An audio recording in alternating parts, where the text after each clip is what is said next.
ଆଜି ରାମ ରାଜ୍ୟ ନାହିଁ, ନାହାନ୍ତି ସତ୍ୟସନ୍ଧ ରାମଚନ୍ଦ୍ର, ନାହାନ୍ତି କ୍ଷତ୍ରିୟ କୁଳ ତିଳକ ଦଶରଥ, କାଳର ଅତଳ ଗର୍ଭରେ ହଜିଯାଇଛନ୍ତି ଭାତୃଭକ୍ତ ଲକ୍ଷ୍ମଣ, ତ୍ୟାଗବୀର ଭରତ, ଶତ୍ରୁଘ୍ନ। ଅଛି କେବଳ ରାମଗାଥା ରାମାୟଣ, ଅଛନ୍ତି ଅଗଣିତ ରାମାୟଣର ପାଠକ, ଶତ୍ରୁବର୍ଗ ଓ ସମାଲୋଚକ। ସେମାନଙ୍କ ପାଖରେ ଆଜି ଉପସ୍ଥାପନ କରୁଛି ରାମାୟଣର କେତୋଟି ଅସମାହିତ ପ୍ରଶ୍ନ, ଯାହା ଗ୍ରନ୍ଥକାର ବାଲ୍ମୀକି ଏବଂ ଅଗଣିତ ଶ୍ରୋତାଙ୍କ ପାଖରୁ ଅବଧି ଲୁକାୟିତ ଅଛି। ରାମାୟଣର ସମସ୍ତ ଚରିତ୍ର ମଧ୍ୟରେ ରାମ ରାଜ୍ୟର ସମସ୍ତ ପ୍ରଜାକୁଳଙ୍କ ପାଖରେ ଅଯୋଧ୍ୟାର ସମସ୍ତ ରାଜନ୍ୟବର୍ଗଙ୍କ ବିଚାରରେ ଯଦି କୌଣସି ଚରିତ୍ର ଲାଞ୍ଛିତ, ନିନ୍ଦିତ ଓ ଘୃଣିତ ହୋଇଥାଏ, ତାହା ହେଉଛି ଏକ ନାରୀ ଚରିତ୍ର କୈକେୟୀ। ମୁଁ ସେହି କୈକେୟୀ ଆଜି ଆତ୍ମପ୍ରକାଶ କରୁଛି କାଳର ବିସ୍ମୃତି ଗର୍ଭରୁ। ସମସ୍ତ ନିନ୍ଦା, ଲାଞ୍ଛନା, ଘୃଣା ନୀରବରେ ମୁଣ୍ଡପାତି ସହି ଯେଉଁ ରୁଦ୍ଧ ଆବେଗରେ ମୁଁ ପ୍ରାଣପାତ କରିଥିଲି, ଆଜି ସେହି ରୁଦ୍ଧ ଦ୍ୱାର ଖୋଲି ମୁଁ ଆତ୍ମପ୍ରକାଶ କରୁଛି କୈକେୟୀ। ମୁଁ ଥିଲି ଦଶରଥଙ୍କର ରାଣୀମାନଙ୍କ ମଧ୍ୟରେ ସବୁଠାରୁ ବୁଦ୍ଧିମତୀ, ସେବାପଟୁ। ତେଣୁ ରାଜା ଦଶରଥ ମୋର ପରାମର୍ଶ ନେଇ ରାଜ୍ୟ ଶାସନ କରୁଥିଲେ। ସମ୍ବରାସୁର ଯୁଦ୍ଧ ସମୟରେ ମୁଁ ଥିଲି ରାଜାଙ୍କର ଦେହରକ୍ଷୀ ଓ ଯୁଦ୍ଧ ପରାମର୍ଶ ଦାତ୍ରୀ। ସେତିକି ବେଳେ ଲାଭ କରିଥିଲି ମୁଁ 2ଟି ବର, ସେବାର ବିନିମୟରେ। ଚାହିଁଥିଲେ ସେହି ମୁହୂର୍ତ୍ତରେ ବର 2ଟି ମୁଁ ମାଗି ନେଇ ପାରିଥାନ୍ତି। ଫଳତଃ ମାତ୍ର ଗୋଟିଏ ବରରେ ମୋର ସନ୍ତାନ ଭବିଷ୍ୟତରେ ଅଯୋଧ୍ୟାର ସିଂହାସନ ଅଳଙ୍କୃତ କରିପାରିଥାନ୍ତା। ଏହା ମୁଁ ସହଜରେ ସେଦିନ ମାଗି ନେଇ ପାରିଥାନ୍ତି, କିନ୍ତୁ ସେ ହୀନ ଚିନ୍ତାଧାରା ମୋର ନଥିଲା। ଆଜି ଯେଉଁ କଳଙ୍କରେ ମୁଁ କଳଙ୍କିତ ଏବଂ ଘୃଣ୍ୟ, ତାହା ଏଇ 2ଟି ବର। ସେତେବେଳେ ରାଜା ଦଶରଥ, ବଶିଷ୍ଠ, ସୁମନ୍ତ୍ର ଇତ୍ୟାଦିଙ୍କ ପରାମର୍ଶରେ ହଠାତ୍ ସ୍ଥିର କଲେ କାଲି ପ୍ରତ୍ୟୁଷରୁ ରାମ ଅଯୋଧ୍ୟାର ରାଜା ହେବେ। ସେତେବେଳେ ଅଯୋଧ୍ୟାର ନରନାରୀ ଆନନ୍ଦରେ ଉଲ୍ଲସିତ ହୋଇ ଉଠିଲେ। ତାଙ୍କର ଅତି ପ୍ରିୟ ରାମ, ହୃଦୟର ଦେବତା ରାମ ଅଯୋଧ୍ୟାର ରାଜା ହେବେ। ମୁଁ କୈକେୟୀ ସେହି ଆନନ୍ଦ ଉତ୍ସବରେ ଜବନିକା ଟାଣିଦେବି କାହିଁକି? ଯେଉଁ କୈକେୟୀ ରାମର ଆନନ୍ଦ ପାଇଁ ନିଜର ବାସଭବନ, ପ୍ରମୋଦ ଉଦ୍ୟାନ ଆନନ୍ଦରେ ପ୍ରଦାନ କରିପାରିଥିଲା, ସେ ଏତେ କଠୋର ହେଲା କିପରି? ମନ୍ଥରା ସେ ତ ଦାସୀ। ବୁଦ୍ଧିମତୀ କୈକେୟୀ ମନ୍ଥରାର ପରାମର୍ଶରେ ବର ମାଗି ବସିଲା। ରାମ 14 ବର୍ଷ ବନବାସୀ ହେବ, ଭରତ ଅଯୋଧ୍ୟା ରାଜସିଂହାସନରେ ଅଭିଯୁକ୍ତ ହେବ। ଏହା କ'ଣ କୈକେୟୀର ପ୍ରକୃତ ଇଚ୍ଛା? ଚାହିଁଥିଲେ ରାମ କାହିଁକି? ଗୋଟିଏ ବରରେ ମୁଁ ରାମ, ଲକ୍ଷ୍ମଣ, ଶତ୍ରୁଘ୍ନ ସମସ୍ତଙ୍କୁ ଚିରଦିନ ପାଇଁ ବନବାସୀ କରିପାରିଥାନ୍ତି। କିନ୍ତୁ ଏହା ମୁଁ ଚାହିଁନଥିଲି। ଏହା ମୋ ଅନ୍ତରର ଭାଷା ନୁହେଁ। ଏକା ରାମ 14 ବର୍ଷ ବନବାସୀ ହେବେ, ଏହା ମୁଁ ଚାହିଁ ବସିଥିଲି କାହିଁକି? ଏହି ପ୍ରଶ୍ନ ରାମାୟଣ ସ୍ରଷ୍ଟା ବାଲ୍ମୀକି କେବେ ଚିନ୍ତା କରିଥିଲେ କି? ଅଥବା ଆଜିର ପାଠକ, ଶ୍ରୋତା, ସମାଲୋଚକ କେହି ଚିନ୍ତା କରିଛନ୍ତି କି?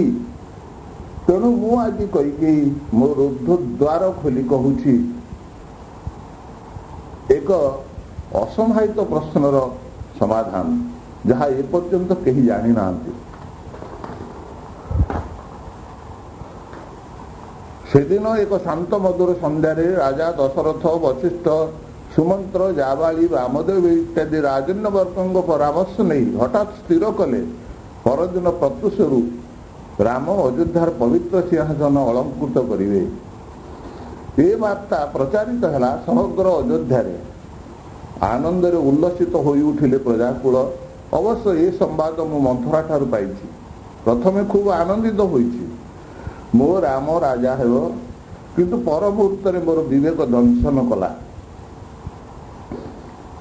ମନ ମଧ୍ୟରେ ପ୍ରଶ୍ନ ଉଠିଲା, ରାଜା ଦଶରଥଙ୍କ ଭଳି ଜଣେ ବିଜ୍ଞ ରାଜନୀତିଜ୍ଞ କାହିଁକି ହଠାତ୍ ଏହି ସିଦ୍ଧାନ୍ତ ଗ୍ରହଣ କଲେ? ସେ ତ ରୁଗ୍ଣ ନଥିଲେ, ଅତ୍ୟନ୍ତ ବୃଦ୍ଧ ମଧ୍ୟ ନଥିଲେ। ତେବେ ରାମର ରାଜ୍ୟାଭିଷେକ ପାଇଁ ଦେବଭୂମି ବେଦଭୂମି ଆର୍ଯ୍ୟାବର୍ତ୍ତର ବିଭିନ୍ନ ରାଜା ମାନଙ୍କୁ ନିମନ୍ତ୍ରଣ କଲେ ନାହିଁ କାହିଁକି? ରାମର ରାଜତ୍ୱ ଉପଲବ୍ଧି କରିବା ପାଇଁ ପଡ଼ୋଶୀ ରାଜ୍ୟ କିମ୍ବା ବନ୍ଧୁ ରାଜ୍ୟ ମାନଙ୍କୁ ସୁଯୋଗ ଦେଲେ ନାହିଁ କାହିଁକି? ଏପରି ମଧ୍ୟ ରାମର ସାନ ଭାଇ ଭରତ ଶତ୍ରୁଘ୍ନ ମାମୁଁ ଘରେ ଥିବା ଅବସ୍ଥାରେ ରାମ ରାଜା ହେଉ ଏହା ସେ ଚାହିଁଲେ କାହିଁକି? ଏହାର ଉତ୍ତର ମୁଁ ଜାଣେ।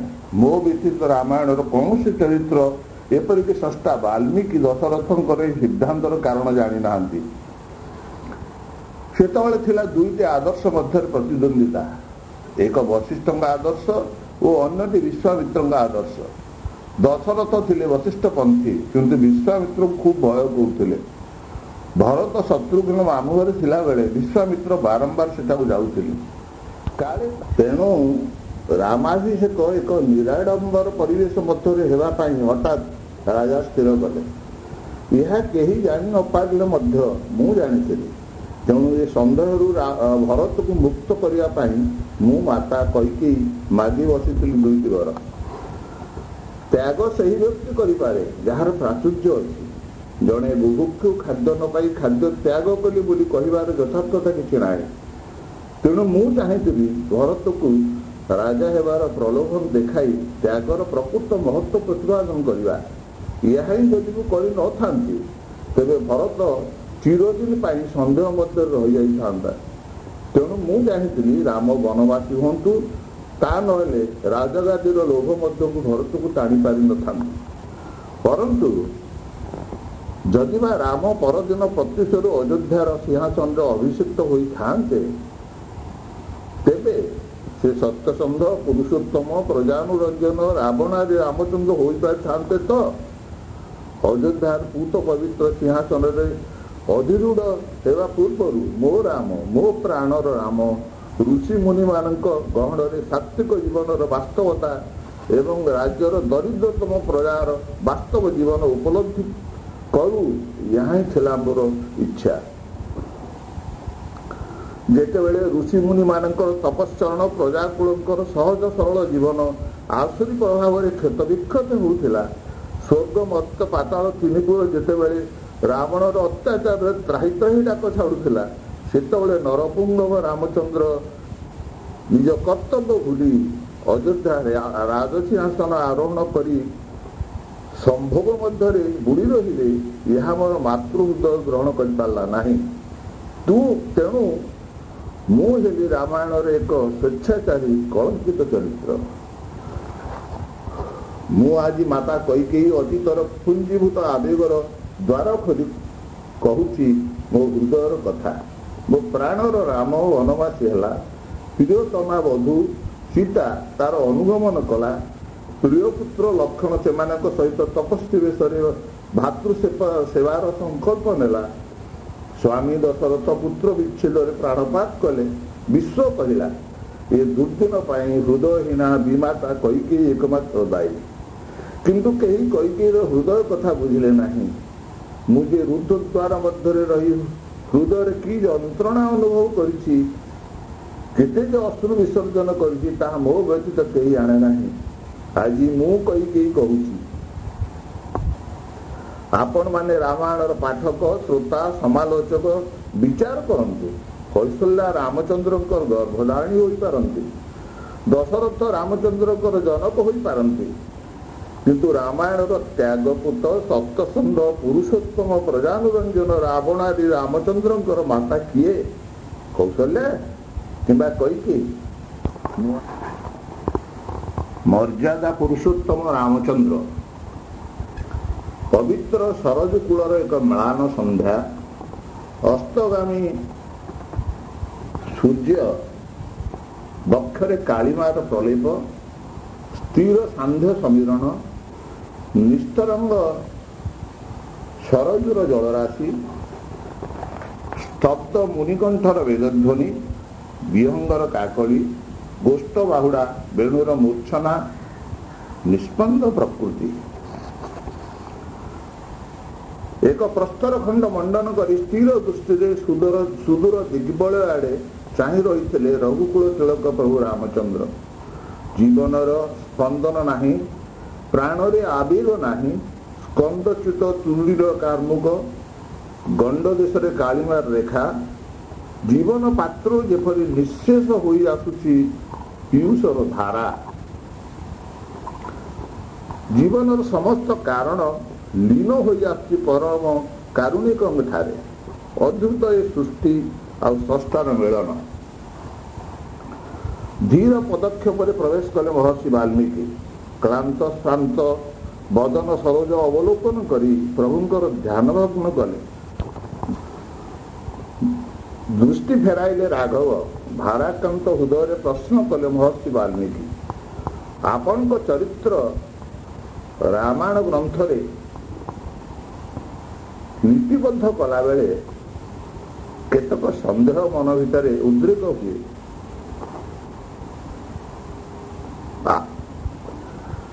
ପ୍ରଶ୍ନ କଲେ ରାଘବ, ଆପଣଙ୍କ ରଚିତ ରାମାୟଣ ଗ୍ରନ୍ଥରେ ଆଉ କଣ ଲିପିବଦ୍ଧ କରିବାକୁ ବାକି ରହିଲା?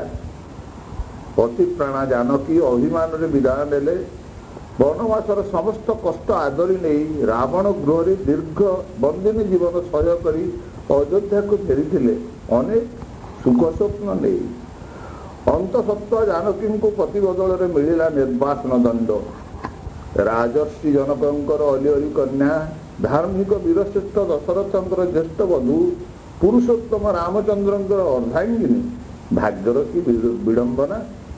ଅଭିମାନରେ ଝରି ଝରି ମାତା ବସୁଧାଙ୍କ କୋଳରେ ଶେଷରେ ଆଶ୍ରୟ ଗ୍ରହଣ କଲେ। ଅନୁଜ ଲକ୍ଷଣ, ବନବାସୀ ଜୀବନର ସହଚର, ସେବାର ମୂର୍ତ୍ତିମନ୍ତ ପ୍ରତୀକ। 14 ବର୍ଷ ଅନାହାର ଅନିଦ୍ରାରେ ନିଜକୁ ତିଳ ତିଳ ଦଗ୍ଧ କରି ଚରମ ତ୍ୟାଗର ଆଦର୍ଶ ଯେ ଦେଇଗଲେ, କଣ ହେଲା ତାର ପରିଣତି? ଅଯୋଧ୍ୟାରେ କାଳ ପୁରୁଷଙ୍କ ପ୍ରବେଶ। ସତ୍ୟବଦ୍ଧ ଦ୍ୱାର ରକ୍ଷୀ ସେ ଦୁର୍ବାସାଙ୍କ ଅଭିଶାପରୁ ଅଯୋଧ୍ୟାକୁ ଏବଂ ରଘୁବଂଶକୁ ରକ୍ଷା କରିବା ପାଇଁ ପ୍ରବେଶ କରିଥିଲେ ପ୍ରକୋଷ୍ଠରେ। ତାଙ୍କର ଆଗମନ ବାର୍ତ୍ତା ନେଇ ସତ୍ୟ ପାଇଁ ତ୍ୟାଗ କଲି ପ୍ରାଣର ସୌମିତ୍ରୀ। ସେଦିନ ଅଶ୍ରୁସିକ୍ତ ମ୍ଳାନ ବଦନରେ ବିଦାୟ ନେଲେ ସେ ଗୋଟିଏ ଜନ୍ମ ପାଇଁ। ଏହି ସେହି ସରଜୁ ଯାହାର ଫେନିର ଜଳରାଶିକୁ ଆଲିଙ୍ଗନ କରି ଅଭିମାନରେ ଆତ୍ମାହୁତି ଦେଇଥିଲେ ସେ। ଯେଉଁ ଭାତୃଭକ୍ତ ଲକ୍ଷ୍ମଣ ରାମର ଛାୟା ଭଳି ଘୁରି ବୁଲୁଥିଲେ ଜୀବନ ପରିଧିର ପ୍ରତ୍ୟେକ ବିନ୍ଦୁରେ, ସେ ଆଜି ନାହାନ୍ତି। ନିଶ୍ଚୟ ଏ ଜୀବନ ଏ ଶୂନ୍ୟତା ମଧ୍ୟରେ ଆଉ କଣ ଲିପିବଦ୍ଧ କରିବାକୁ ରହିଲା ରାମାୟଣ ସ୍ରଷ୍ଟା? ନିଃଶେଷ ଏ ଜୀବନର ଧାରା, ଶୁଷ୍କ ଜୀବନର ପାତ୍ର, ବିଷାଦିତ ଏ ଜୀବନରୁ ଆଉ କଣ ଆଶା କରି ଆସିଛନ୍ତି ମୁନିଶ୍ରେଷ୍ଠ? ପ୍ରଭୁ ଉତ୍ତର ଦେଲେ, ମହର୍ଷି, ରାମାୟଣରେ ଆପଣଙ୍କ ବରିଷ୍ଠ ଚରିତ୍ର ଚିତ୍ରଣ କଲାବେଳେ ଅନେକ କ୍ଷେତ୍ରରେ ମୋ ବୋଧ ଶକ୍ତି ହାର ମାନିଛି। ଅସ୍ପଷ୍ଟ ହୋଇ ଉଠିଛି କେତେକ ବିଶେଷ ବିଧାନର ବୈଧତା। ଆପଣଙ୍କ ନିକଟରେ ପ୍ରାର୍ଥନା, ମୋତେ ସଂଶୟମୁକ୍ତ କରନ୍ତୁ। ପ୍ରଭୁଙ୍କର ଗମ୍ଭୀର ମୁଖମଣ୍ଡଳ ଗମ୍ଭୀରତର ହୋଇ ଉଠିଲା। କୁହନ୍ତୁ ରାମାୟଣ ସ୍ରଷ୍ଟା, ତ୍ୟାଗପୂତ ସତ୍ୟ ସନ୍ଧ ଶ୍ରୀରାମ ଚରିତ୍ରରେ ଆପଣଙ୍କର ସନ୍ଦେହ କେଉଁଠି କେଉଁଠି? ରାଜୀବ ଲୋଚନରେ ଫୁଟି ଉଠିଲା ପ୍ରଶ୍ନବାଚୀ। ଉତ୍ତରିଲେ ବାଲ୍ମୀକି, ସନ୍ଦେହ ନୁହେଁ ପ୍ରଭୁ, ସ୍ପଷ୍ଟୀକରଣ। କହନ୍ତୁ ମୁନିଶ୍ରେଷ୍ଠ, ରାମଚରିତ୍ରର କେଉଁ ସ୍ପଷ୍ଟୀକରଣ ଆପଣ ଚାହାନ୍ତି? ସ୍ରଷ୍ଟା ଯଦି ନିଜ ସୃଷ୍ଟିରେ ସନ୍ଧିଆନ, ତେବେ କେଉଁ ଉତ୍ତର ପୁରୁଷ ରାମାୟଣକୁ ଜୀବନ ଆଦର୍ଶ ଓ ଦିଗ୍ଦର୍ଶକ ଭାବରେ ଗ୍ରହଣ କରିପାରିବ? ଧୀର ନମ୍ର ସ୍ୱରରେ ପ୍ରଶ୍ନ କଲେ ମହର୍ଷି ବାଲ୍ମୀକି। ପ୍ରଭୁ, ଜାନକୀଙ୍କୁ ଲଙ୍କାଗଡ଼ରେ ସର୍ପ ସମକ୍ଷରେ ଅଗ୍ନି ପରୀକ୍ଷା କରାଇ ନିଷ୍କଳଙ୍କ ଚରିତ୍ର ପ୍ରତିପାଦନ କଲା ପରେ ଅଯୋଧ୍ୟାର ସାମାନ୍ୟ କେତେକ ଜଣ ପ୍ରଜାଙ୍କ ବକ୍ତବ୍ୟରୁ ଆପଣ ତାଙ୍କୁ ଯେଉଁ ନିର୍ବାଚନ ଦଣ୍ଡ ଦେଲେ, ତାର ବୈଧତା ମୋ ନିକଟରେ ସ୍ପଷ୍ଟ ନୁହେଁ। ଅନ୍ତଃସତ୍ତ୍ୱ ଜାନକୀ ଆପଣଙ୍କର ସ୍ତ୍ରୀ ଭାବରେ ଏବଂ ଅଯୋଧ୍ୟାର ଜଣେ ପ୍ରଜା ଭାବରେ ନ୍ୟାୟ ବିଚାର ପାଇବା ପାଇଁ ଯୋଗ୍ୟ ନଥିଲେ କି? ସୀତାଙ୍କୁ ଅବଗତ ନ କରାଇ ନିର୍ବାଚନ ଦଣ୍ଡ ଦେବା ଏକ ବିସ୍ମୟ ମନେ ହୁଏ। ମହର୍ଷି ବାଲ୍ମୀକି, ଅସ୍ପଷ୍ଟ ହେଲେ ମଧ୍ୟ ଏହା ମୋର ଏକ ଅଭ୍ରାନ୍ତ ସିଦ୍ଧାନ୍ତ।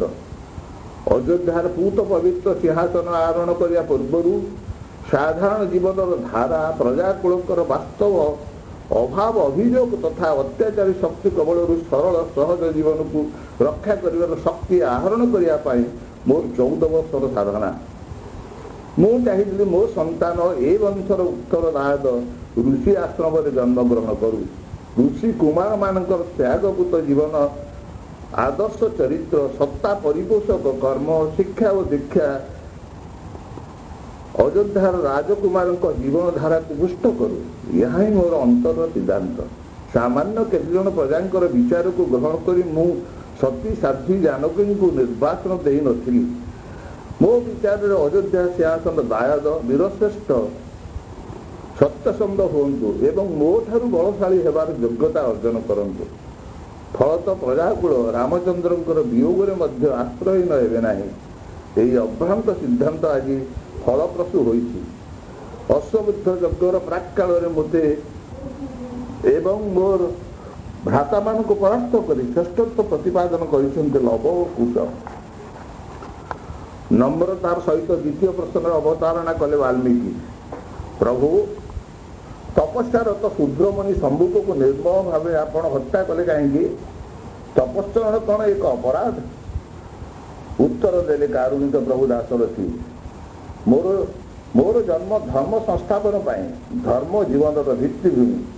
ଜୀବନ ପୁଷ୍ଟ ହୁଏ ଜନ୍ମଗତ ସଂସ୍କାର ଏବଂ ଅର୍ଜିତ ସଂସ୍କାରର ସମନ୍ୱୟରେ। ଯଦି ଜନ୍ମଗତ ସଂସ୍କାର ଓ ଅର୍ଜିତ ସଂସ୍କାର ମଧ୍ୟରେ ସଂଘାତ ସୃଷ୍ଟି ହୁଏ ତେବେ ଜୀବନ ଉଚ୍ଛୃଙ୍ଖଳ ହୁଏ। ଏହାର ପ୍ରଭାବ ବ୍ୟକ୍ତିଗତ, ସାମାଜିକ ଓ ରାଷ୍ଟ୍ରୀୟ ଜୀବନରେ ପ୍ରତିଫଳିତ ହୁଏ। ଫଳତଃ ବିପର୍ଯ୍ୟସ୍ତ ହୁଏ ବ୍ୟକ୍ତି, ସମାଜ, ରାଷ୍ଟ୍ର। ପ୍ରତ୍ୟେକ ଜୀବନର ସହଜାତ ସଂସ୍କାର ବଂଶର ଧାରାରେ ପୁଷ୍ଟ ହୋଇଥାଏ। ତେଣୁ ବ୍ରାହ୍ମଣ ବ୍ରାହ୍ମଣୋଚିତ କର୍ମ, କ୍ଷତ୍ରିୟ ବୈଶ୍ୟ ଶୂଦ୍ର ସ୍ୱ ବଂଶଗତ କୌଳିକ କର୍ମରେ ବ୍ୟାପୃତ ହେବା ଉଚିତ। ଏହା ନୁହେଁ ଯେ କୌଣସି ବର୍ଣ୍ଣ ଅନ୍ୟଠାରୁ ନିକୃଷ୍ଟ। ଏହା ହିଁ ବର୍ଣ୍ଣାଶ୍ରମ ଧର୍ମ। ଏହା ଫଳରେ ସହଜାତ ସଂସ୍କାରର ଅର୍ଜିତ ସଂସ୍କାର ପରିପୂରକ ହୁଏ। ଫଳତଃ ବଳିଷ୍ଠ ସାମାଜିକ ଚରିତ୍ର ଗଢ଼ି ଉଠେ। ସମାଜକୁ ବର୍ଦ୍ଧିଷ୍ଣୁ କରି ତୋଳିବା ପାଇଁ ବର୍ଣ୍ଣାଶ୍ରମ ଧର୍ମ ହିଁ ପାଳନୀୟ। ସମ୍ଭବକୁ ହତ୍ୟା କରି ରାମ ରାଜ୍ୟରେ ଯଦି ବର୍ଣ୍ଣାଶ୍ରମ ଧର୍ମ ପାଳନ କରା ନଯାଏ ତେବେ ପବିତ୍ର ବଂଶଧାରାର ଅଧୋଗତି ହେବ ଏବଂ ପୃଥିବୀରେ ବର୍ଣ୍ଣସଙ୍କର ଜନ୍ମ ନେବେ। ଧର୍ମର ସୁରକ୍ଷା ପାଇଁ ସମ୍ଭବକୁ ହତ୍ୟା କରିବା ବ୍ୟତୀତ ମୋର ଅନ୍ୟ ପନ୍ଥା ନଥିଲା। ପ୍ରଭୁ ନିଘଞ୍ଚ ଲତାକୁଞ୍ଜ ମଧ୍ୟରୁ ଶର ନିକ୍ଷେପ କରି ବାଳିକୁ ହତ୍ୟା କରିବା କି ଭାବରେ ନୀତିସଙ୍ଗତ ତାହା ସ୍ପଷ୍ଟ ହୋଇପାରିଲା ନାହିଁ। ଉତ୍ତର ଦେଲେ କମଳ ଲୋଚନ, ଗୃହସ୍ଥ ଏବଂ ପାରିବାରିକ ଜୀବନର ଧାରା ବ୍ୟାହତ ହେଲେ ଧର୍ମର ବିଚ୍ୟୁତି ଘଟେ। କୁଳସ୍ତ୍ରୀମାନେ ଦୂଷିତ ହୁଅନ୍ତି। ଭବିଷ୍ୟତ ବଂଶଧରଙ୍କ ଜୀବନ କେନ୍ଦ୍ରଚ୍ୟୁତ ହୁଏ। ବାଳି ଭାତୃଭକ୍ତ ସୁଗ୍ରୀବଙ୍କୁ ରାଜ୍ୟରୁ ବହିଷ୍କାର କରିବା ଏବଂ ଭାତୃବଧୂଙ୍କୁ ବଳାତ୍କାର ଉପଭୋଗ କରିବା ଧର୍ମର ଗ୍ଳାନି ନୁହେଁ କି? ଏହାର ବିଚାର ମୃତ୍ୟୁଦଣ୍ଡ। ବାଳିକୁ ସମ୍ମୁଖରେ ଶରାଘାତ ନ କରି ଲୁଚି ରହି ଶରାଘାତ କରିବାର ଅନ୍ୟ ଏକ କାରଣ ଅଛି। ବାଳିର ପ୍ରତିଦ୍ୱନ୍ଦ୍ୱୀ ତା ସମ୍ମୁଖକୁ ଗଲେ ତାର ଅର୍ଦ୍ଧଶକ୍ତି ସେ ଅପହରଣ କରିନିଏ। ଫଳତଃ ପ୍ରତିଦ୍ୱନ୍ଦ୍ୱୀ ହୀନବଳ ହୁଏ ଓ ପରାସ୍ତ ହୁଏ। ତେଣୁ ନିଜକୁ ଲୁକାୟିତ ରଖି ଶର ନିକ୍ଷେପ କରିବା ବ୍ୟତୀତ ବାଳି ନିଧନର ଅନ୍ୟ ଉପାୟ ନଥିଲା। ପ୍ରଭୁ, ପ୍ରଥମ ଅବକାଶରେ ବାଳି ସୁଗ୍ରୀବଙ୍କ ଯୁଦ୍ଧ ବେଳେ ଆପଣ ବାଳି ହତ୍ୟା କରିପାରିଥାନ୍ତେ ତ, କିନ୍ତୁ ପ୍ରଥମ ଥର ସୁଗ୍ରୀବଙ୍କୁ କଠୋର ମୁଷ୍ଟିଘାତ ସହ୍ୟ କରିବାକୁ ଆପଣ ଦେଲେ କାହିଁକି? ସେ ଏକ ରହସ୍ୟ, ଉତ୍ତରିଲେ ରାବଣାରୀ। ପ୍ରଥମ ଥର ବାଳି ଯୁଦ୍ଧଯାତ୍ରା କଲାବେଳେ ତାରା ଅନୁରୋଧ କରିଥିଲା ଯେ ସୁଗ୍ରୀବର ସହାୟ ସ୍ୱୟଂ ଗୋଲକ ବିହାରୀ ନାରାୟଣ। ତେଣୁ ଯୁଦ୍ଧକୁ ନିବୃତ୍ତ ହେବା ପାଇଁ ବାଳିର ଉତ୍ତର ଥିଲା, ନାରାୟଣ ଏକା ସୁଗ୍ରୀବର ହେବେ କାହିଁକି? ମୋ ହୃଦୟରେ ମଧ୍ୟ ତାଙ୍କୁ ହିଁ ବର୍ଣ୍ଣ କରି ମୁଁ ଯୁଦ୍ଧଯାତ୍ରା କରୁଛି। ଫଳତଃ ପ୍ରଥମ ଯୁଦ୍ଧ ବେଳେ ମୁଁ ଉଭୟଙ୍କ ହୃଦୟରେ ମୋ ପ୍ରତିଚ୍ଛବିର ସନ୍ଧାନ ପାଇଥିଲି। ତେଣୁ ଶରାଘାତ କରିବା ଅସମ୍ଭବ ହୋଇପଡ଼ିଲା। କିନ୍ତୁ ଦ୍ୱିତୀୟ ଥର ଯୁଦ୍ଧକୁ ଆସିଲା ବେଳେ ଅହଙ୍କାର, ଆତ୍ମପ୍ରତିଷ୍ଠାର ଭାବ ବାଳିର ହୃଦୟ ଆଚ୍ଛନ୍ନ କରିଥିଲା। ପ୍ରଥମ ଯୁଦ୍ଧର ବିଫଳତାରୁ ସେ ହୃଦୟଙ୍ଗମ କରିଥିଲା ଯେ ମୁଁ ପୁରୁଷୋତ୍ତମ ନୁହେଁ। ତେଣୁ ନିଜ ପୌରୁଷ ଉପରେ ପ୍ରତିଷ୍ଠିତ ହୋଇ ସେ ଯୁଦ୍ଧଯାତ୍ରା କରିଥିଲା।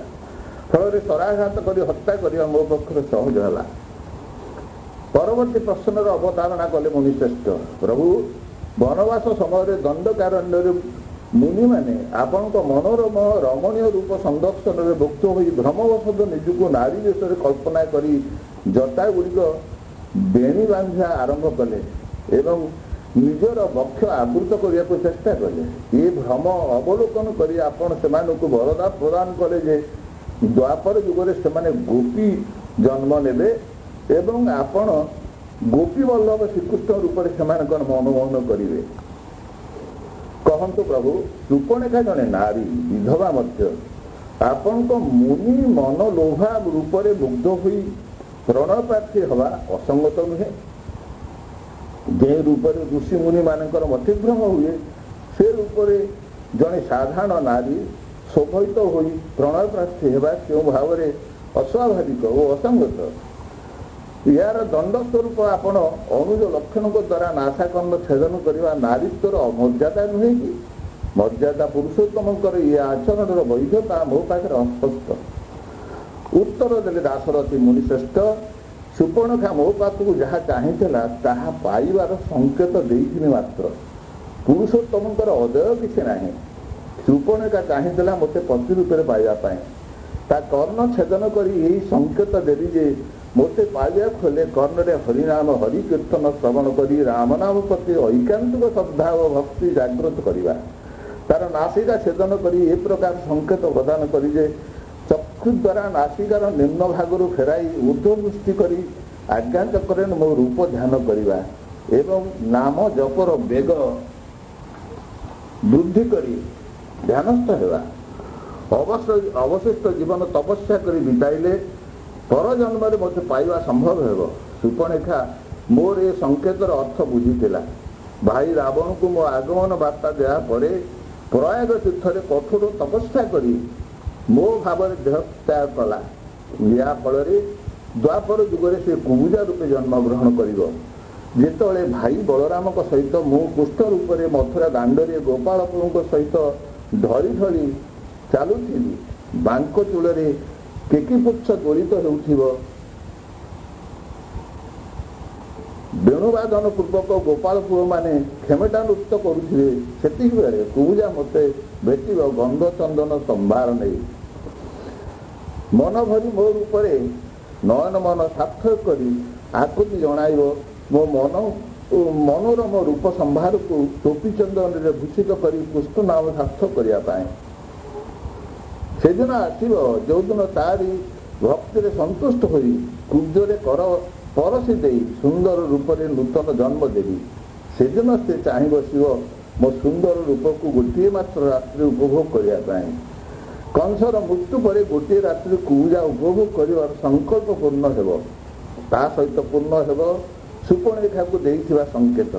ସେହି ରାତ୍ରି ତା ଜୀବନର ଶେଷ ରାତ୍ରି ହେବ। ସାଧନାର ସିଦ୍ଧି ହେବ। କହନ୍ତୁ ମୁନିଶ୍ରେଷ୍ଠ, କେଉଁ ପ୍ରକାର ମୁଁ ନାରୀତ୍ୱର ଅମର୍ଯ୍ୟାଦା କରିଛି? ସନ୍ଧ୍ୟା ଅତିକ୍ରାନ୍ତ ହୋଇଥାଏ। ସରଜୁ କୂଳରେ ବୃକ୍ଷରାହି ଲତାକୁଞ୍ଜ ମଧ୍ୟରେ ଅନ୍ଧାର ଜମି ଆସିଥାଏ। ଏକ ଦୀର୍ଘ ଶ୍ୱାସ ତ୍ୟାଗ କଲେ ଦାଶରଥୀ। ଏହି ସେହି ସରଜୁ ମୋ ଜୀବନର ସାଥୀ ଓ ସାକ୍ଷୀ। କାଲିକି 11,000 ବର୍ଷ ପୂର୍ତ୍ତି ଘଟିବ ଜୀବନରେ ଧରାବତରଣ କରିବା। ତେଣୁ କାଲି ହିଁ ମୋ ଜୀବନର ଶେଷ ପ୍ରସ୍ତୁତ। ଏ ସନ୍ଧ୍ୟା ଜୀବନର ଶେଷ ସନ୍ଧ୍ୟା। ଏହି ପୁଣ୍ୟତୟା ସରୋଜର ନୀଳ ତରଙ୍ଗକୁ ଆଲିଙ୍ଗନ କରି ମୋ ଜୀବନର ଶେଷ ଅଧ୍ୟାୟ ପୂର୍ଣ୍ଣ ହେବ। ହେ ମୁନିଶ୍ରେଷ୍ଠ, ରାମାୟଣର ଶେଷ ଚିତ୍ର ଲିପିବଦ୍ଧ କରିବା ପାଇଁ ଆପଣ ପ୍ରତ୍ୟୁଷରେ ଏଇଠି ଉପସ୍ଥିତ ରହିବେ। ଆପଣଙ୍କର ଦୀର୍ଘ ଦିନର ସାଧନା ରାମାୟଣ କାଲି ପୂର୍ଣ୍ଣାଙ୍ଗ ଲାଭ କରିବ। ଭାରାକ୍ରାନ୍ତ ହୃଦୟ ଗଭୀର ମାନସିକ ବେଦନା ବହନ କରି ମହର୍ଷି ବାଲ୍ମୀକି ବିଦାୟ ଗ୍ରହଣ କଲେ। କ୍ରମେ ଅବ୍ୟଭିଚାରିଣୀ ଭକ୍ତିର ପ୍ରତୀକ କୈବର୍ତ୍ତ। ଅଶ୍ୱମେଧ ଯଜ୍ଞର ପୃଷ୍ଠଭୂମିରେ ଅଯୋଧ୍ୟା ଆଜି ଆନନ୍ଦ ମୁଖର ହୋଇ ଉଠିଛି। କର୍ମଚଞ୍ଚଳ ପ୍ରତ୍ୟେକ ଧୂଳିକଣା ଗଗନ ପବନ ମୁଖରିତ ହୋଇ ଉଠିଛି ବେଦର ପୂତ ପବିତ୍ର ମନ୍ତ୍ର। ଦେବତା ଋଷି ଆଚାର୍ଯ୍ୟ ମାନଙ୍କର ପଦରଜ ଲାଭ କରି ପବିତ୍ର ହୋଇ ଉଠିଛନ୍ତି ଅଯୋଧ୍ୟାର ପ୍ରଜାକୁଳ। ଉଦ୍ବେଳିତ ହୋଇ ଉଠିଛି ପୁଣ୍ୟତୟା ତରଜୁର ବକ୍ଷ। ପ୍ରଜାକୁଳଙ୍କ ଜୀବନରେ ପ୍ରବାହିତ ହୋଇଛି ରାମରାଜ୍ୟର ଶାନ୍ତ ଫଲୁକୁ ଧାରା। ଉପଭୋଗ ହୋଇଛି ଜୀବନ। ଯଜ୍ଞଶାଳାର ଅନତି ଦୂରରେ ଏକ ବିସ୍ତୀର୍ଣ୍ଣ ସୁସଜ୍ଜିତ ପୀଠ, ଦେବତା ଋଷି ଆଚାର୍ଯ୍ୟ ଏବଂ ନିମନ୍ତ୍ରିତ ରାଜନ୍ୟବର୍ଗଙ୍କ ପାଇଁ ପଦ ମର୍ଯ୍ୟାଦା ସୂଚକ ସଜ୍ଜିତ ଆସନ। ସମସ୍ତଙ୍କ ଦୃଷ୍ଟିର କେନ୍ଦ୍ରବିନ୍ଦୁରେ ମଣିମୁକ୍ତା ଖଚିତ ଆସନରେ ଉପବିଷ୍ଟ ଅଯୋଧ୍ୟାର ସମ୍ରାଟ ପ୍ରଜାନୁରଞ୍ଜନ ପ୍ରଭୁ ରାମଚନ୍ଦ୍ର। ପାର୍ଶ୍ୱରେ ସୀତାଙ୍କର ଏକ ସୁବର୍ଣ୍ଣର ନିଖୁଣ ମୂର୍ତ୍ତି, ସତେବା ରାମ ସୀତାଙ୍କର ଏକ ଯୁଗଳ ଚିତ୍ର। ଏତେ ଆନନ୍ଦ ମଧ୍ୟରେ ଚିନ୍ତାକୁଳ ପୁରୁଷୋତ୍ତମ, କପାଳର ରେଖା କୁଞ୍ଚିତ, ମସ୍ତକ ସାମାନ୍ୟ ଅବନତ, ଦୃଷ୍ଟି ନିବଦ୍ଧ ପାର୍ଶ୍ୱସ୍ଥ ସୁବର୍ଣ୍ଣ ସୀତାଙ୍କର ମୂର୍ତ୍ତି ଉପରେ। ଜୀବନରେ କେଉଁ ଏକ ଗୁରୁତର ଅଭାବ, ଅପୂର୍ଣ୍ଣତା। କର୍ଣ୍ଣପଟହରେ ପ୍ରତିଧ୍ୱନିତ ହୋଇ ଉଠୁଛି କାହାର ଏକ ପରିଚିତ ସ୍ୱର।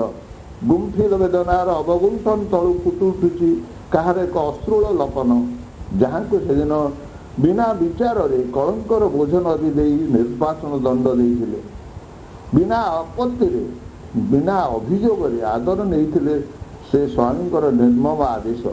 ଅନ୍ତଃସତ୍ତ୍ୱା ନିରାଶ୍ରୟ ଜାନକୀଙ୍କର ନିର୍ବାସନ ପରେ ଆଜି ରଘୁକୁଳ ତିଳକଙ୍କର ଅଶ୍ୱମେଧ ସ୍ୱର୍ଣ୍ଣ ସୀତାଙ୍କୁ ନେଇ ସତେ ଯେପରି ଗୁବୁରି ଉଠୁଛି ଅନ୍ତର ମଧ୍ୟରେ ଜାନକୀଙ୍କ ଭାବମୂର୍ତ୍ତି। ହେ ମୋର ପ୍ରଭୁ, ମୋ ପ୍ରାଣର ଦେବତା, ମୋ ମୃତ୍ୟୁ ଯଦି ଆପଣଙ୍କ କଳଙ୍କ ଭଞ୍ଜନର ପୃଷ୍ଠଭୂମି ହୁଏ, ତେବେ ଏଇ ଜୀବନ ସାର୍ଥକ ହୋଇଛି, ସାଧନାର ସିଦ୍ଧି ହୋଇଛି। ତାଙ୍କରି କଥା, ମୋ ମୃତ୍ୟୁ ଯଦି ଆପଣଙ୍କ କଳଙ୍କ ଭଞ୍ଜନର ପୃଷ୍ଠଭୂମି ହୁଏ, ତେବେ ଏଇ ଜୀବନ ସାର୍ଥକ ହୋଇଛି, ସାଧନାର ସିଦ୍ଧି ହୋଇଛି। ପ୍ରବେଶ କଲେ ଦୁଇଟି ଋଷିକୁମାର, ଦେବଦୁର୍ଲଭ କାନ୍ତି, ଅଦୂରରେ ମହର୍ଷି ବାଲ୍ମୀକି। ପ୍ରାର୍ଥନା କଲେ ରାଜାଦେଶ ରାମାୟଣ ଗାନ କରିବା ପାଇଁ। ପ୍ରସାରିତ ହୋଇ ଆସିଲା ଅଜାନୁଲମ୍ବିତ ବାହୁଦ୍ୟ। ପ୍ରଭୁଙ୍କର କୋଳମଣ୍ଡନ କଲେ ଋଷିକୁମାର। ଗଣ୍ଡଲଗ୍ନ ହେଲା କୁମାର ଦୁହିଁଙ୍କର ମୁଖ, ବହି ପଡ଼ିଲା ଦୁଇ ବିନ୍ଦୁ ଆନନ୍ଦାଶ୍ରୁ। ଏକ ଶୂନ୍ୟତା ପରିପୂରଣ ହେଲା। ମହର୍ଷି ବାଲ୍ମୀକିଙ୍କ ଇଙ୍ଗିତରେ କୁମାର ପ୍ରଭୁଙ୍କ ସମ୍ମୁଖରେ ରାମାୟଣ ଗାନ ଆରମ୍ଭ କଲେ। ରାମଗାଥା ରାମାୟଣ, ନାୟକଙ୍କ ଉପସ୍ଥିତିରେ ଗୁଣ କୀର୍ତ୍ତନ। ପରିବେଶ କ୍ରମେ ଗମ୍ଭୀର ହୋଇ ଉଠିଲା। ସମସ୍ତଙ୍କର ଲୋଲୁପ ଦୃଷ୍ଟି ନିବଦ୍ଧ ହେଲା ଋଷି କୁମାରଙ୍କ ଗାନ ଭଙ୍ଗୀରେ। କର୍ଣ୍ଣ ରସାଣିତ ହୋଇ ଉଠିଲା, ହୃଦୟ ନାଚି ଉଠିଲା ରାମାୟଣ ଗାନର ତାଳେ ତାଳେ। ନିଜ ଜୀବନର ଇତିହାସ ମାନସ ପଟରେ ଭାସି ଯାଉଥାଏ ଗୋଟିଏ ପରେ ଗୋଟିଏ ବିଗତ ଜୀବନ ଚିତ୍ର। ଅପୁତ୍ରିକ ପିତା ଦଶରଥ, ଋଷ୍ୟଶୃଙ୍ଗଙ୍କ କର୍ତ୍ତୃକ ପୁତ୍ରେଷ୍ଟି ଯଜ୍ଞ, ମାତାମାନଙ୍କର ଚରୁଭକ୍ଷଣ, ଚାରି ଭ୍ରାତା ରାମ ଭରତ ଲକ୍ଷ୍ମଣ ଶତ୍ରୁଘ୍ନ, ବାଲ୍ୟକାଳ ପିତୃସ୍ନେହ, ବଶିଷ୍ଠଙ୍କ ଆଶ୍ରମରେ ଶିକ୍ଷା, ବିଶ୍ୱାମିତ୍ରଙ୍କର ଯଜ୍ଞ ରକ୍ଷା ପାଇଁ ପିତାଙ୍କ ଆଦେଶରେ ବନଗମନ, ଆସୁରୀ ପ୍ରଭାବରୁ ଯଜ୍ଞ ରକ୍ଷା, ଅହଲ୍ୟା ଶାପ ବିମୋଚନ, କୈବର୍ତ୍ତର ଗଙ୍ଗା ଜଳରେ ପଦ ପ୍ରକ୍ଷାଳନ, ଗଙ୍ଗା ପାରି ହେବା ପରେ ମିଥିଳା ଗମନ। ସେହି ରାମାୟଣ ଗାନ ଏହିଠାରେ ସ୍ଥଗିତ ରହିଲା ସେଦିନ। ଋଷି କୁମାରମାନଙ୍କୁ ସାଙ୍ଗରେ ନେଇ ମାତା କୌଶଲ୍ୟାଙ୍କ ପାଖକୁ ବିଜେ କଲେ ଦାଶରଥୀ। ପରଦିନ ପ୍ରତ୍ୟୁଷ ଶିଶିର ସିକ୍ତ ପୁଷ୍ପ ବାଟିକାରେ ଏକାନ୍ତ ଭାବେ ଉପବେଶନ କରିଥିଲେ ପ୍ରଭୁ ରାଜୀବ ଲୋଚନ। ପ୍ରବେଶ କଲେ ସୃଷ୍ଟିକର୍ତ୍ତା ବ୍ରହ୍ମା। ଆସନ ପରିତ୍ୟାଗ ପୂର୍ବକ ପାଛୋଟି ଆଣିଲେ ଦେବଭକ୍ତ ରାମଚନ୍ଦ୍ର।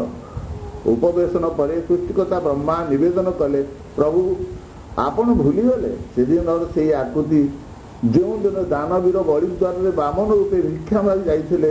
ତିନି ପାଦ ଭୂମି, ଏକ ପାଦ ପୃଥିବୀ ବାଟିଗଲା, ଦ୍ୱିତୀୟ ସ୍ୱର୍ଗଲୋକ ଆଚ୍ଛାଦନ କଲା, ତୃତୀୟ ବଳି ମସ୍ତକରେ ସ୍ଥାପନ କରି ଆପଣ ଯେତେବେଳେ ବିଶ୍ୱ ବରେଣ୍ୟ ତ୍ରିବିକ୍ରମ ରୂପ ଧାରଣ କରିଥିଲେ, ଦେବଗଣ ଋଷିଗଣ ସ୍ତୁତିଗାନ କରୁଥିଲେ, ସେତିକିବେଳେ ବହୁଜନର କମଣ୍ଡଳରେ ସଞ୍ଚିତ ଗଙ୍ଗା ଜଳରେ ଆପଣଙ୍କ ପଦଧୌତ କରିବା ପାଇଁ ନିବେଦନ କରିଥିଲେ। କମଣ୍ଡଳରୁ ଗଙ୍ଗା ଜଳ ଢାଳି ଦେଲି ଆପଣଙ୍କ ଚରଣ ସରୋଜରେ, କିନ୍ତୁ କି ସେ ମାୟା, ସମସ୍ତ ସଞ୍ଚିତ ଗଙ୍ଗା ଜଳ ଆପଣଙ୍କର ଗୋଟିଏ ମାତ୍ର ନଖ ଧୌତ କରିପାରିନଥିଲା। ଘନୀଭୂତ ସମସ୍ତ ଜଳ ଆପଣଙ୍କ ନଖ କୋଣରେ ରହିଗଲା। ତା ସହିତ ଘନୀଭୂତ ହୋଇଯାଇଥିଲା ମୋର ପଦଧୌତ କରିବାର ଲାଳସା। ବିଷାଦ ଅସାମର୍ଥ୍ୟ ମୋ ଜୀବନ ସତ୍ତାକୁ ଧିକ୍କାର କଲା। ସେଦିନ ମୁଁ କହିଥିଲି, ପ୍ରଭୁ ଆଜି ଆପଣ ମାୟା କରି ମୋତେ ପଦଧୌତ କରିବାରେ ସୁଯୋଗ ଦେଲେ ନାହିଁ। ଭକ୍ତର ଆକୁତି ନିକଟରେ ଭଗବାନ ସବୁଦିନ ହାର ମାନିଛନ୍ତି।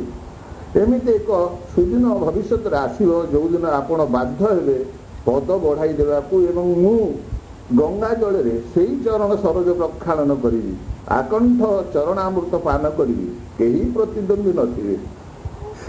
ସେଦିନ ହିଁ ମୋ ଜୀବନର ବ୍ରତ ପୂରଣ ହେବ, ସାଧନାର ସିଦ୍ଧି ହେବ। ପ୍ରଭୁ ଏବେ ମାନେ ପଡ଼ୁଛନ୍ତି ସେଦିନ ଯେଉଁଦିନ ଋଷି ବିଶ୍ୱାମିତ୍ର ଅନୁଜ ଲକ୍ଷଣ ସଙ୍ଗରେ ମିଥିଳା ଯାତ୍ରା ପଥରେ ଗଙ୍ଗା ପାର ହେବା ପାଇଁ ବନ୍ଧ ଉପରୁ ଅବତରଣ କରି ଆସୁଥିଲେ। ନଦୀ ଗର୍ଭରେ ଏକମାତ୍ର ନାବ ଏବଂ କୈବର୍ତ୍ତ କଣ୍ଠ ଫଟାଇ ଡାକିଲେ ସୌମିତ୍ରୀ। ବଧିରରେ ଅଭିନୟ କରିଥିଲେ କୈବର୍ତ୍ତ। କୂଳକୁ ଫେରି ତାଙ୍କର ଏକାନ୍ତ ଅଭିଯୋଗ ଥିଲା ଯେ ସେ ଲକ୍ଷ୍ମଣ ଏବଂ ଋଷିଶ୍ରେଷ୍ଠ ବିଶ୍ୱାମିତ୍ରଙ୍କୁ ପାରି କରିଦେବେ, କିନ୍ତୁ ଆପଣଙ୍କୁ ନୁହେଁ, କାରଣ ଆପଣଙ୍କ ପଦରଜ ଲାଗି ପାଷାଣ ମୂର୍ତ୍ତିମନ୍ତ ନାରୀରେ ପରିଣତ ହେଲା। ନୌକା ଯଦି ନାରୀ ହୁଏ ତେବେ ବଞ୍ଚିବାର ଅବଲମ୍ବନ ରହିବ ନାହିଁ। ଏହା ଥିଲା ସେଦିନର ଅଭିନବ କୌଶଳ। ସେଦିନ କୈବର୍ତ୍ତର ଅନୁରୋଧ ଥିଲା, ଯେହେତୁ ଆପଣଙ୍କ ପଦ ହିଁ ଦୋଷଯୁକ୍ତ, ତେଣୁ ସେ ଗଙ୍ଗା ଜଳରେ ପଦଧୌତ କରିଦେବ, ପତ୍ର ପୁଷ୍ପରେ ସଜ୍ଜିତ ଆସନ ଉପରେ ଉପବେଶନ କରାଇବ, ଯେପରି ପଦ ଯୁଗଳ ନୌକା ସ୍ପର୍ଶ ନ କରେ। ଫଳରେ ବିଶ୍ୱାମିତ୍ର ଏବଂ ଲକ୍ଷ୍ମଣ ନୌକା ମଧ୍ୟକୁ ପ୍ରବେଶ କଲେ। ଆପଣ ଭାବଗ୍ରାହୀ ଭକ୍ତର ଭାବକୁ ଗ୍ରହଣ କରି ସ୍ୱଇଚ୍ଛାରେ ପଦ ବଢ଼ାଇ ଦେଇଥିଲେ। ଗଙ୍ଗା ଜଳରେ କଳସୀ ପୂର୍ଣ୍ଣ କରି ମନର ସମସ୍ତ ସଞ୍ଚିତ ତୃଷ୍ଣାକୁ ପରିତୃପ୍ତ କରି ସେଦିନ ସେ ପଦଧୌତ କରିଥିଲା। ଜୀବନ ପାତ୍ର ଭରି ପାନ କରିଥିଲା ଚରଣାମୃତ। ପତ୍ର ପୁଷ୍ପର ଗୁଚ୍ଛ ମଧ୍ୟରେ ପହଣ୍ଡ ମଣାଇ ଉପବେଶନ କରାଇଥିଲା ସେଇ କୈବର୍ତ୍ତ। ଗଙ୍ଗା ପାର ହେବା ପରେ ଅଙ୍ଗୁରୀୟ ପାରିଶ୍ରମିକ ରୂପେ ଦାନ କରୁଥିଲେ ଆପଣ। ସେଦିନ କୈବର୍ତ୍ତ ଉତ୍ତର ଦେଇଥିଲା, ଆପଣ ମହାବିଶ୍ୱର କୈବର୍ତ୍ତ, ମୁଁ ଗଙ୍ଗା ନଦୀର, ତେଣୁ କୈବର୍ତ୍ତ କାର୍ଯ୍ୟ ସମ୍ପାଦନ କଲେ ପାରିଶ୍ରମିକ ଆବଶ୍ୟକ ହୁଏ ନାହିଁ, ମୋର ମୁକ୍ତି ଅବସମ୍ଭାବୀ। ରାମାୟଣର ସମସ୍ତ ବରିଷ୍ଠ ଚରିତ୍ର ମଧ୍ୟରେ ଏ କୈବର୍ତ୍ତ ଚରିତ୍ର ନଗଣ୍ୟ, ଯାହାର ପୂର୍ବସ୍ଥି କିମ୍ବା ପରସ୍ଥି ମଧ୍ୟ ନାହିଁ। ମହର୍ଷି ବାଲ୍ମୀକିଙ୍କ ପାଖରେ ଏ ଚରିତ୍ର ନଗଣ୍ୟ ହେଲେ ମଧ୍ୟ ଏହା ଏକ ମହିୟାନ କେବଳତ୍ୱର ପ୍ରତୀକ, ଅବ୍ୟଭିଚାରିଣୀ ଭକ୍ତିର ନିଦର୍ଶନ।